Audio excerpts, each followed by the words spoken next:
مؤسسه تحصیلات میانه عمومی رقم 10 در ناحیه واسه یکی از کلانترین مؤسسه‌های تعلیمی به حساب می‌رود.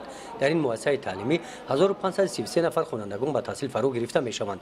مکتب به سال نوی تحصیل آمادگی دیده همه سیمخانه‌ها تعمیر کرده شده‌اند. خوانندگانی که با مؤسسه ما در صنف یکم میان همش به سر لباس یگانه مکتبی تامین بودند و حجتگذاری علیه صنف یک و قبول صنف 10 در سطح بلند قرار دارد. تا حال ما 120 نفر خواننده صنف یکم رو حجتگذاری ورقه‌های شخصیشون در سطح بلند تیار کرده برای قبول آنها تیاریم. در این مؤسسه تعلیمی در این سیمخانه مرکز انکشاف کودک شده 25 نفر کودکان سنی تا مکتبی به مکتب فرا گرفته میشوند. میز و کرسی ها و دیگر اشیا و بازیچه ها و این کتاب های عبارت از رسم های رنگه، حکایه و افسانه ها برای کودکان آورده شده‌اند. هرچند طول چند سال است مرکز انکشاف کودک عمل میکند، اما سال یکم است که با چنین تجهیزات‌های زمانوی تامین کرده شده است. کودکانی از سن 5 ساله تا 6 ساله به این مرکز فرا گرفته می شوند و آنها طول 4 ساعت در این مکتب مشغولیت می گیرند.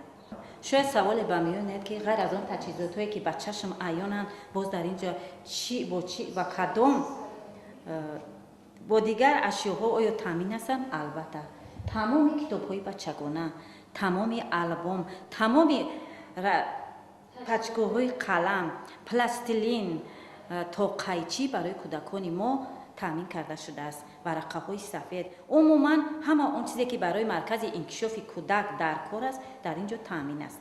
در ناحیه واسه مشورت اوگوستین معلمان امسال در مؤسسه تحصیلات میانه عمومی رقم 4 در دهه قربان شهید جماعت دهات گلستان دایر گشت. دستاوردهای 72 مؤسسه تعلیمی ناحیه در دوران صاحب استقلالی تاجیکستان در این روز اینجا به نمایش گذاشته شدند. قسمت تنتنوی چهاربینی در تالار مجلسگاه همین مؤسسه تعلیمی دایر گردید. این تالار مجلسگاه تا همین دوره در حالت ویرانه قرار داشت. تیره‌ها آینه نداشتند. بنابر سبب موجود نبودن دیگر شرایط‌ها در این تالار چهاربینی ها گذرانده نمی‌شدند. تالار مجلسگاه این مکتب در دوره تعطیل تابستانه خوانندگان با دستگیری مقامات اجرایی حکومت دولتی ناحیه واسه و صاحبکاران محلی پورا تعمیر کپیتالی کرده شد.